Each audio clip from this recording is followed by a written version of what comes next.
নাও ফাটা বাবা, এর ভিতরে তোমার যেই জিনিসটা পছন্দ তুমি সেটা নাও। হ্যাঁ, আমার দূরবীন কই? দূরবীন? সেটা আবার কি? হ্যাঁ, আমি জানি না। আমার দূরবীন এনে দাও, নাহলে কিন্তু থপ গুদ মেরে দেবো এই বলে দিলাম। দাদু, দাদু, আমার দূরবীন কই? এই গান মেরেছে, এ তো কলকে চাইছে।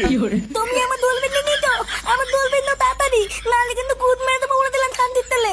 এ নান্টু, এ তোমার নাতির কি মুখের ভাষা? আরো কোন দূরবীনের কথা বলছে?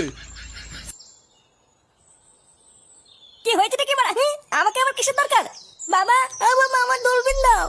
দূরবীন মানে? লেওড়া কিসের দূরবীন? হ্যাঁ গো, তুমি এতটা নিচে নেমে যাবে এটা আমি ভাবতে পারিনি। শেষমেশ তুমি এই করলে? ঠিক নে লেওড়া, আমি আবার কি করলাম? কি হয়েছে গো বৌমা? ফুটো আবার কি করলো? আপনি জানেন না বাবা, ও বাথরুমে ওকে মেরে মেয়েদের চান করে দেখছিল। আমি ওকে ডাকতে গিয়ে দেখি ও বাথরুমের পিছন থেকে বেরিয়ে আসছে। সে কি বলছে বৌমা? मर गया मादर।